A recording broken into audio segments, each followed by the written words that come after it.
हो गया, कितना बेरोजगार हो गए लोग देश में। हमारे मजदूर भाई अलग अलग राज्यों से पलायन कर गए और वापस आने के लिए मजबूर होना पड़ा। अभी भी अर्थव्यवस्था अपने पैरों पर खड़ा नहीं हो पाया। आज भी डॉलर के मुकाबले रुपया का स्थिति बद से बदतर दिन ब दिन हो रहा है।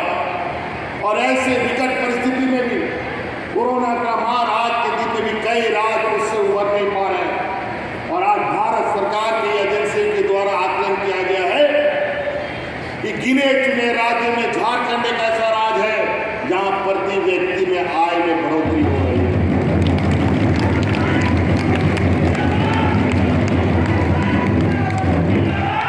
जहां हमारे विरोधियों का सरकार है वहां भी अपने अर्थव्यवस्था अपने पैर पे खड़ा नहीं हो पा रहा है। लेकिन यहाँ गरीबों को, मजदूरों को, किसानों को कैसे उनके जेब में उनका अधिकार जाए, इसका लगातार प्रयास जारी है। इसलिए बहुत ज़्यादा नहीं कहते हुए मैं इन्हीं बातों के साथ अपनी बातों को समाप्त करना चाहूँगा। एक बार और आखिरी में मैं बात करना चाहूँगा, विशेषकर हम अपनी महिलाओं से कहेंगे, आप लोगों से करवट प्रार्थना है कि आप सब लोग ये हाट बाजार में हड़िया बेचना बंद करें।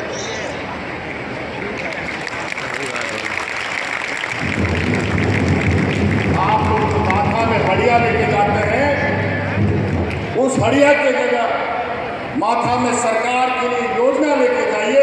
देखिए आपको कितना मान सम्मान और आय में वृद्धि होता है। आज इस हड़िया दारू के पीछे कई असामाजिक तत्व लग गए जिसके माध्यम से हमारे समाज को खराब करने में लगे हैं। आप उस बर्तन में सरकार की योजना ले जाइए। फूलो झानो आशीर्वाद योजना हम लोगों के लिए चला रखे हैं। आपको भी जिस तरीके का काम है वो काम करने के लिए आपके लिए सरकार ने दरवाजे खोल रखे हैं। तभी इस राज्य का बेहतर और जल्द से जल्द विकास की हम सपना दे सकते हैं।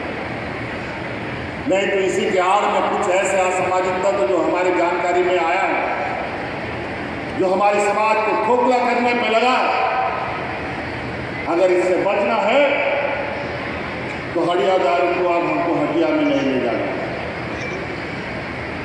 इसको आप लोग विशेष रूप से गांठ बांध करके रखें। हमारे आने वाली पीढ़ी को अगर सुरक्षित करना है तो हटिया से हाड़िया दारू को हटाना। ये पूजा त्योहार समारोह का समय का चीज है, ये हाट बाजार में बेचने का चीज नहीं था।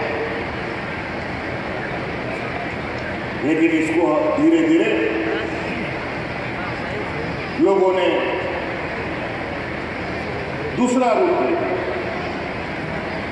और हम गरीब, मजदूर, किसान मजबूरी में ये करते चले गए, गांव के लोग। लेकिन आज मजबूरी नहीं है। 20 साल की सरकार, जिन लोगों ने सरकार चलाया, उन लोगों ने ये मजबूर किया इस राज्य के लोगों को ये काम करने के लिए। लेकिन इसको उठा के बाहर फेंकिए, आपके लिए और कई योजनाएं हम आपके लिए रखे हैं, आप उसको लेकर के चलिए।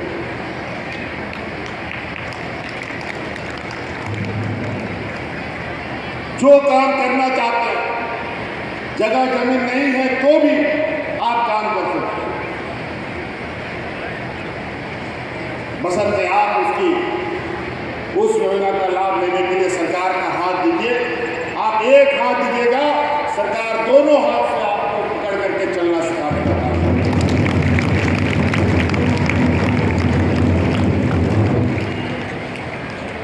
तो इसलिए ये मेरा आग्रह होगा, प्रार्थना होगा कि आदिवासी समाज इस देश का एक ऐसा समाज है जिसको लेकर बड़े पैमाने पर राजनीति भी होती है,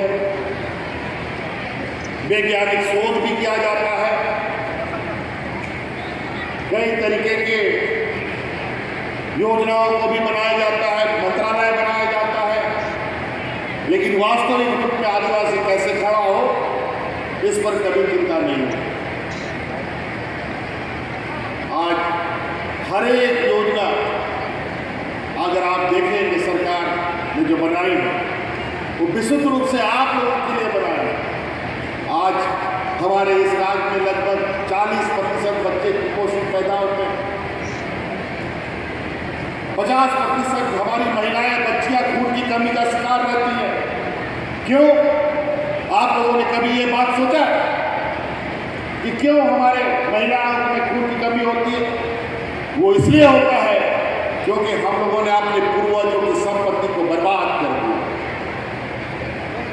आज से 25-30 साल 40 साल पीछे जाके देखिए, हमारे गांव में कितना गाय गोरू बकरी मुर्गी हुआ करता था, लेकिन आज कितना बकरी, कितना गाय, कितना बैल, कितना भैंस, कितना बकरी है, गिनने से भी नहीं मिलेगा।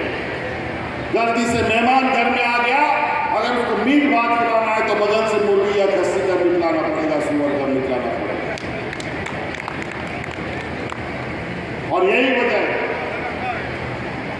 जब दादा परदादा था तो दूध दही मीट मुर्गा अंडा घर घर में होता था, और वो अब सब खत्म हो गया। आज पुनः हम लोगों ने मुख्यमंत्री पशुधन योजना आप लोगों के लिए लाया है कि हम अपने पूर्वजों का फिर वो व्यवस्था खड़ा करें और घर घर में दूध दही अंडा मुर्गा का व्यवस्था करें, ताकि हमारा आने वाला पीढ़ी मजबूती से पैदा हो।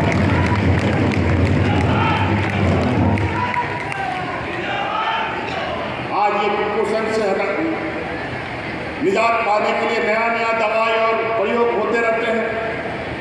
अरे घर पे दूध दही अंडा मीट मछली होगा, परिवार स्वस्थ होगा तो आने वाला पीढ़ी भी स्वस्थ पैदा होगा। कोई दवा की जरूरत नहीं है।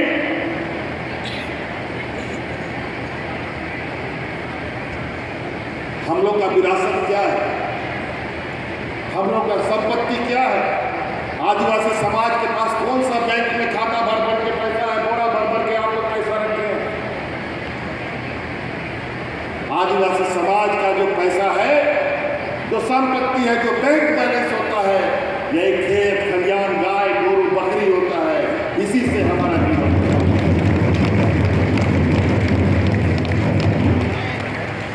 इसको जोड़िए अपने साथ, इसको जोड़िए अपने साथ। देखिए ये आपको कितना दूर तक और कितने मजबूती से लेके जाएगा। हमारा भगवान बिरसा मुंडा, सिंधु कान्हू, तिलका मांझी, ये लोग इतना बड़ा लंबा इतना बड़ा लड़ाई लड़ा, आंदोलन किया, उसमें भूखमरी नहीं थी।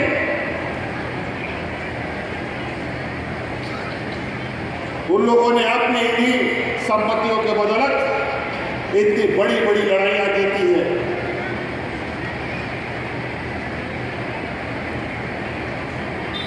तो इसीलिए हम अपनी परंपरा, अपनी व्यवस्था को अगर छोड़ देंगे तो व्यवस्था से अगर आप बाहर निकल गए तो पेड़ से पत्ता जैसे टूट के गिर जाता है और फिर खत्म हो जाता है, वैसे हम सब खत्म हो जाएंगे। इसलिए आप अपने जड़ों से जुड़े रहें और मजबूती से खड़े रहें और मजबूती प्रदान करें पूरे समाज को, आने वाली पीढ़ी।